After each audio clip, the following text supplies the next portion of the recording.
किया है। औपनिवेशिक काल में जब भारत ब्रिटेन का गुलाम था, तब इस स्वदेशी आंदोलन की नींव रखी गई, जो भारत के स्वतंत्रता संग्राम का एक महत्वपूर्ण चरण था। इस स्वदेशी आंदोलन ने भारत में निर्मित वस्तुओं के उपयोग और विदेशी वस्तुओं के बहिष्कार को बढ़ावा दिया। इसी के अंतर्गत 7 अगस्त 1905 को कलकत्ता के टाउन हॉल से स्वदेशी आंदोलन की औपचारिक शुरुआत हुई।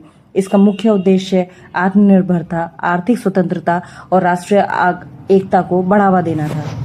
बंगाल विभाजन का तत्कालीन कारण उस समय वायसराय लॉर्ड कर्जन द्वारा महारानी विक्टोरिया के आदेश से भारत के सबसे बड़े प्रशासनिक उपखंड बंगाल को अलग करने की मांग थी। बंगाल विभाजन का प्रस्ताव 1903 में सार्वजनिक किया गया, जबकि कर्जन ने 19 जुलाई 1905 को बंगाल के विभाजन का निर्णय घोषित किया। उसी साल 16 अक्टूबर को बंगाल प्रेसिडेंसी का विभाजन होना सुनिश्चित हुआ, जिसमें बंगाल के अधिकांश हिंदू बहुल पश्चिमी क्षेत्र, जो वर्तमान में पश्चिमी बंगाल, उड़ीसा, बिहार और झारखंड के भारतीय राज्यों का गठन करते हैं, और अधिकांश मुस्लिम बहुल पूर्वी क्षेत्र, पूर्वी बंगाल और असम में विभाजित किए जाने तय किए।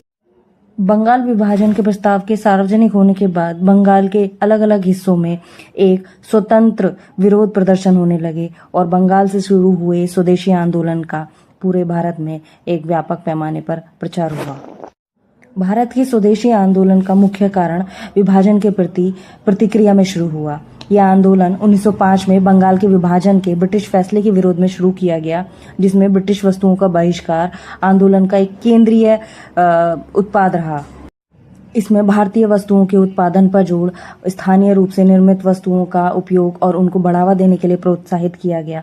आर्थिक स्वतंत्रता इस आंदोलन का मुख्य उद्देश्य था, जिसका प्रमुख कारण ब्रिटिश आयात पर निर्भरता कम करके आर्थिक आत्मनिर्भरता हासिल करना था। साथ ही साथ इस आंदोलन ने विभिन्न पृष्ठभूमि, सामाजिक क्षेत्रों, धर्मों के लोगों को एकजुट करने में भी मुख्य भूमिका निभाई। इस आंदोलन ने भारतीय उद्योगों की स्थापना और उनके विकास को बढ़ावा दिया, सांस्कृतिक और सामाजिक पुनरुत्थान किया, जिससे सांस्कृतिक पुनर्जागरण में योगदान मिला। साथ ही साथ राजनीतिक जागृति और जनता के बीच राजनीतिक चेतना बढ़ाने का काम भी इस आंदोलन ने बखूबी किया। इस आंदोलन का नेतृत्व उस समय के प्रमुख नेता बाल गंगाधर तिलक, लाला लाजपत राय, विपिन चंद्र पाल जैसे प्रमुख नेताओं ने किया और आंदोलन के आदर्शों को बढ़ावा देने में महत्वपूर्ण भूमिका निभाई। इसके साथ ही इस आंदोलन का प्रभाव आने वाले राष्ट्रवादी आंदोलन पर भी पड़ा, जिसके सहयोग से सविनय अवज्ञा आंदोलन, भारत छोड़ो आंदोलन जैसे भावी आंदोलनों की नींव रखी गई।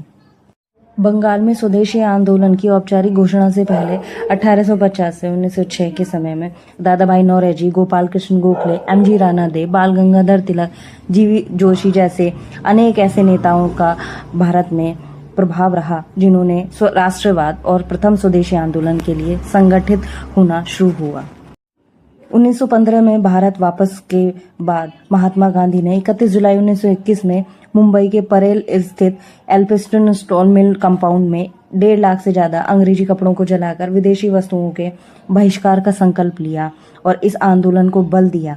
इसके बाद महात्मा गांधी ने पूरे देश में खादी कताई केंद्रों का आयोजन किया और खादी कताई करने वालों को स्वतंत्रता सेनानी घोषित किया और अगस्त के ही इस सप्ताह में नींव रखी गई 1942 में गांधी जी द्वारा शुरू किए गए भारत छोड़ो आंदोलन की, जिसका मुख्य नारा था करो या मरो। द्वितीय विश्व युद्ध की कठिनाइयों, क्रिप्स मिशन की विफलता और राष्ट्रवाद से प्रेरित होकर इस व्यापक प्रतिरोध ने भूमिगत विरोध को जन्म दिया। इसीलिए इसे अगस्त क्रांति आंदोलन भी कहा जाता है। यह पारंपरिक सत्याग्रह के बजाय ब्रिटिश शासन के दृढ़ विरोध का प्रतिनिधित्व करता था और अगले 5 वर्षों में भारतीय इतिहास में परिवर्तनकारी घटनाओं का एक मंच तैयार करने का माध्यम बना। देश के प्रति अपने स्वतंत्रता आंदोलन के साथ साथ महात्मा गांधी ने घरेलू आपूर्ति श्रृंखलाओं को समर्थन दिया और साथ ही घरेलू कुटीर उद्योगों और हथकरघा उद्योगों को बढ़ाने और विस्तारित करने का भी कड़ा समर्थन किया। इसीलिए वर्तमान में बढ़ रही वैश्विक अनिश्चितताओं के कारण हमें अधिक से अधिक स्वदेशी वस्तुओं के उत्पादन और उनका प्रचार कर अपने देश को मजबूत बनाने का प्रयास करना चाहिए। जय हिंद, जय भारत।